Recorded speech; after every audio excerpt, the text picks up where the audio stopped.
Hello everybody, it's MCN time for Wednesday. We're hump day, we're a week out from the Banquet Event. We're also a week out from the Battlegrounds season ending. So there's a lot of things to do in this last 7 days, depending on where you're at and what you're up to in the game. Now we're going to get right into the action with some of the stories. We've got a good show of things to cover within the community, some really cool stuff that Kabam has responded back to, and some interesting stuff I want to delve into as well. So I saw this was interesting. So there was this kind of point about a show for MCOC. The anniversary trailer was so good. I really like the art style and the animations. Is it possible that we actually got a show or movie or something like that with similar visuals? Definitely, I think when we saw, I think there's been several things, like we've seen What If, the What If kind of like animation style. There's a Wakanda type show that's coming out, an animated one, and I've heard good things about the way that's going to be kind of like done. It's not like What If, but it's kind of in an animation style, kind of like a mixed, like Pixar-y-ish take of that, as you will. And of course we've seen this, I think yes, well, the kind of visual style is similar to stuff like Clone Wars-ish, not completely, not 100%, but you know what I mean when it comes to like art style, kind of like that kind of 2D, but 2.5D kind of, I think you know what I mean. If not, I've gone off on a tangent and stuff. But it was interesting to kind of like see this, and Kabam Mike saying that I've been campaigning for this for years. I made a pitch, a show Bible, and audience analyst broke down the entire production as best I could. I'd love for this to happen someday. We've got a great story that we can tell that way for sure. Yeah, I mean it would be cool. I've always liked to see the Contest of Champions type, comic book adapted into an animation, not maybe the Kabam version of it, but the kind of the old school version, because we've had the Contest of Champions, we've had Contest of Champions 2, and I'm not talking about the kind of present day iterations. I'm talking like in the last kind of like the 20th century version of it. But yeah, I'd love to see that. But in case we interrupt your regular thing, TV doodah, for this announcement. It's Christmas time, and if you're looking for a last minute gift or an option for somebody to buy you for Christmas, then look no further than the Manscaped Lawnmower 5.0 Ultra. It takes grooming precision to a whole new level, and with their next gen dual skin safe blade heads, now accompanied by an upgraded trimmer blade and interchangeable foil blade for enhanced performance, you know you're in the best hands possible when it comes to male grooming. I even picked up one for Sabretooth so he can go and shave his furry blonde balls, as well as anywhere else on his body that he's got hair that he wants to remove. Merry Christmas, you filthy animal, and a Happy New Year. Movie references. The Lawnmower 5.0 has a full blade created to transcend the boundaries of your typical trim achieved with the trimmer blade. This foil blade is designed to leave you with a finish that's irresistibly sleek and utterly bare. The product, like all of the others, has amazing battery life and is rechargeable, and of course is waterproof. Now make sure to pick up the Perfect Package 5.0 Ultra, which comes with the Crop Soother, providing essential moisture and soothing relief for the ultimate comfort after you shave, and the Crop Preserver Lotion for the darkest and dampest of regions for all day body odor protection. No one wants swamp ass or swampy bally smell, especially around the Christmas table. Merry Christmas! And guess what? It doesn't stop there. When you purchase the Perfect Package 5.0 Ultra, you'll receive one free gift. The Manscaped Shed 2.0 Travel Bag. Just store a load of your Manscaped and grooming equipment in there. Take it on holiday. Do what you like with it. So head over to manscaped.com and get your hands on the Lawnmower 5.0 Ultra today. When you use my promo code RichTheMan, you'll get 20% off, plus free international shipping, plus one free gift. That's 20% off plus free international shipping. Just use the code. Go and check out the link in the description and head over to manscaped.com. Your baubles will thank you. Mine are stuck on with glue. Story of my life. Yes, thanks to Manscaped for sponsoring and kind of supporting the channel as they've done over the years. Amazing products, use them regularly, and you use them as well. You just go and check out the code and the link in the description even, and you're able to check out, their range, their stuff. If you're looking for an idea for Christmas, go and check it out. Like, it is good products, I've been using them for years, and everyone else has been saying as well, check them out and use them. Any case, let's get on with the show. Quite interesting story right here, all about the Chrono Serpent. Of course, we did a video yesterday on Monday, talking about the champion, the Chrono Serpent, and how there's this kind of like question mark around how everything's going to end with Act 8. I think for me, I thought that Act 8 would end with a Chrono Serpent based fight in Book 2, which, you know, you can see right here. I thought this was how it would end. But if you see or if you saw the video that I put out from the little kind of like video, the motion comic-y kind of like animation, then we've instead been presented with this kind of like version of Punisher. Now, I'm not quite sure what this is. It's, infused. It's a character infused with something. Is it like a Franken Castle meets a kind of a Morning Star type? Soul has been removed and the body is then being injected with some sort of kind of like morph of some kind. Like, there's a lot of questions still to be answered about this, but I guess it blends into the story arc and things with it.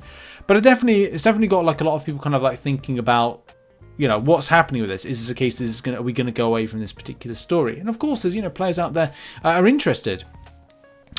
King Skeleton says, we don't know. Every corrupted boss from MCOC has been used in Act 8, and Cerastus has been added since he wasn't in MCOC cutscenes. I think we'll get the fight of the Chrono Serpent in 9.4 for sure, but I have no clue if 9.1 whatever are going to have corrupted bosses in it. Kabam may grant us more corrupted bosses in Act 9 since they got a positive feedback from the community. I mean, not from a story perspective. I mean, people don't really know what's going on with that particular story stuff, but definitely from a champion build and boss build from an ability standpoint and how you're meant to interact with it. Thumbs up. I totally agree with that.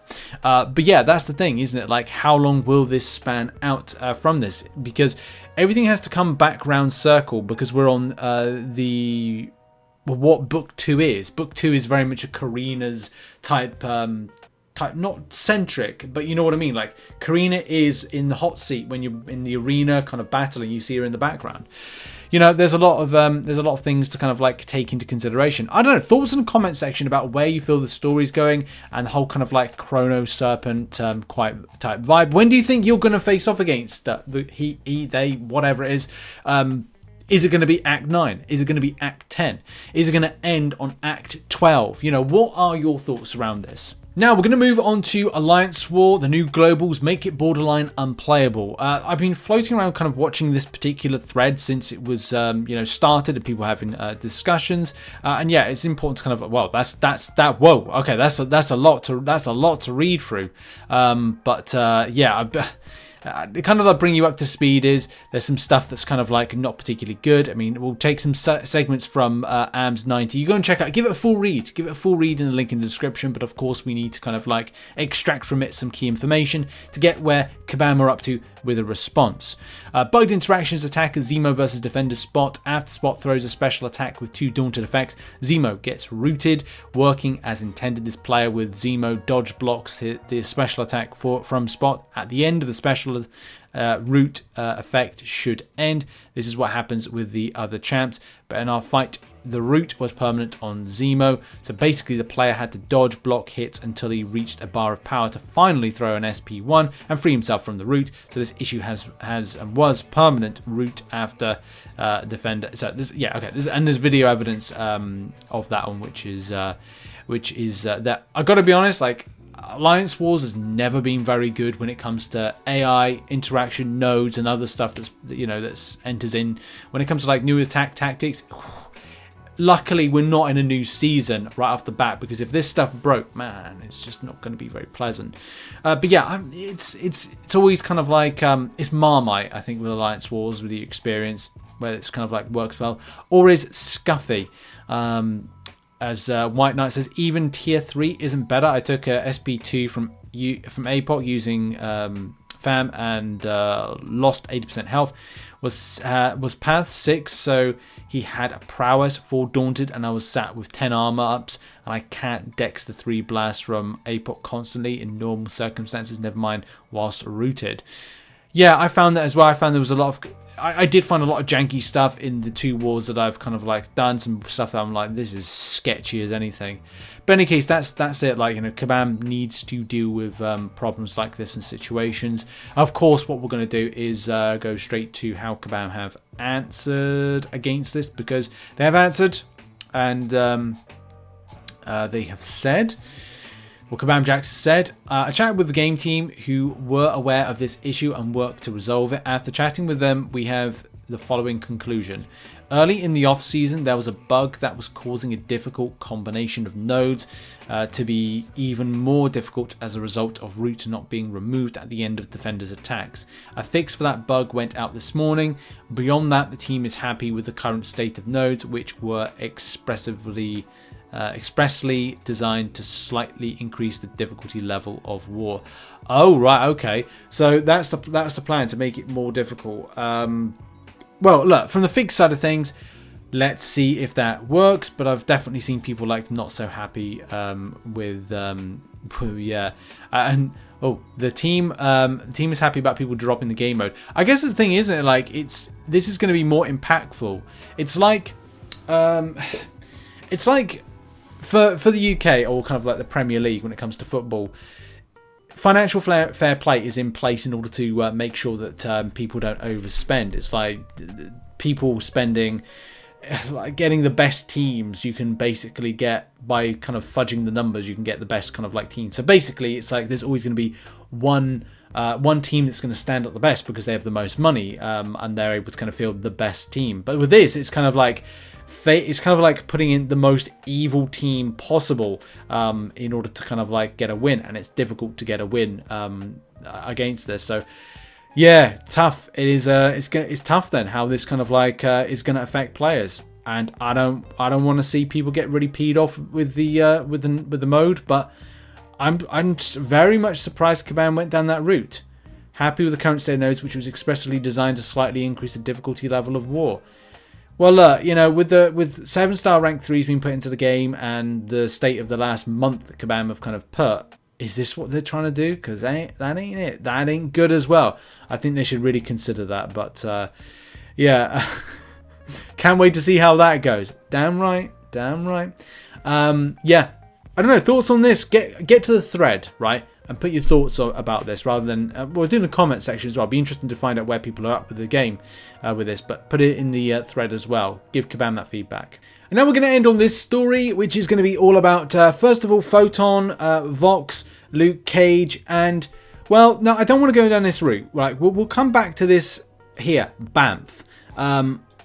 Later on, but I'm trying not to kind of like read too much into that, because I think it's just that it's just a throwaway thing.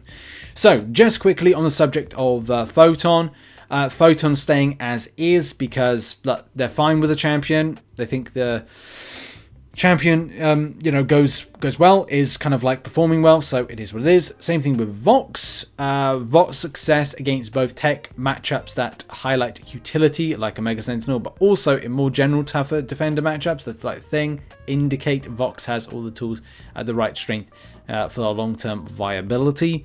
So that's fantastic. It's definitely stuff that I need to write a full list of champions, how they interact with others, just so I've got like a quick counters list.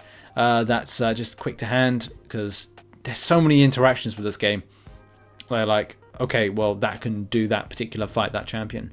So what's next? And this is the big thing, the big announcement. With both champions needing no changes, we're happy to share that Luke Cage is getting a moderate rework. His timeline looks like January for the beta build and March for the full release with changes.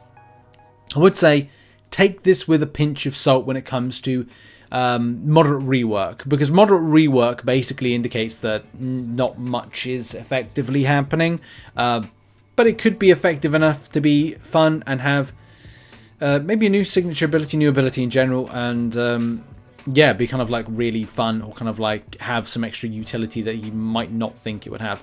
We'll have to see. We will have to see with that one. And final note, starting with Luke Cage, updates to old champions will also include follow-up reviews to make sure they're having the intended impact. For example, if we update an older champion's damage target, we want the opportunity to identify whether they're hitting that target and adjust if needed. Just like new champions, this allows us to make sure the best versions of that champion arrives in the contest. And then right at the end, there's this BAMF. Like, look, that's a Nightcrawler based reference. And I would say with that, take with a pinch of salt. I've had some people say to me, "Oh, we might be getting Nightcrawler as a buff." I don't want to go down that route. You know, people were telling me about, oh, you know, this is going to happen on this, and I ended up looking at what this was, not this, you know, give an example, and it turns out like it was incorrect. So that's the thing, you have to be so careful about jumping to conclusions on things. That's why I've been very cagey about, that's cagey, that's not a good kind of link, is it? Well, I've been a little bit cagey about kind of talking about the Frank Castle thing, the Punisher, like the version of Punisher that we're getting is this kind of Ouroboros, because basically it's Ouroboros. It could literally be any variant version of, you know, Frank Castle. It looks a little bit like, I was gonna say Luke Gallows. His name's not Luke Gallows, is it? It's something Gallows. You know, the Punisher 2099. It looks a little bit like too much more like Punisher 2099, but looks awful like the standard Punisher version. So it's tough to kind of go like, is this a cyborg version? Is this not? Is this Franken-Castle, the Frankenstein versus Frankenstein version of Frank Castle?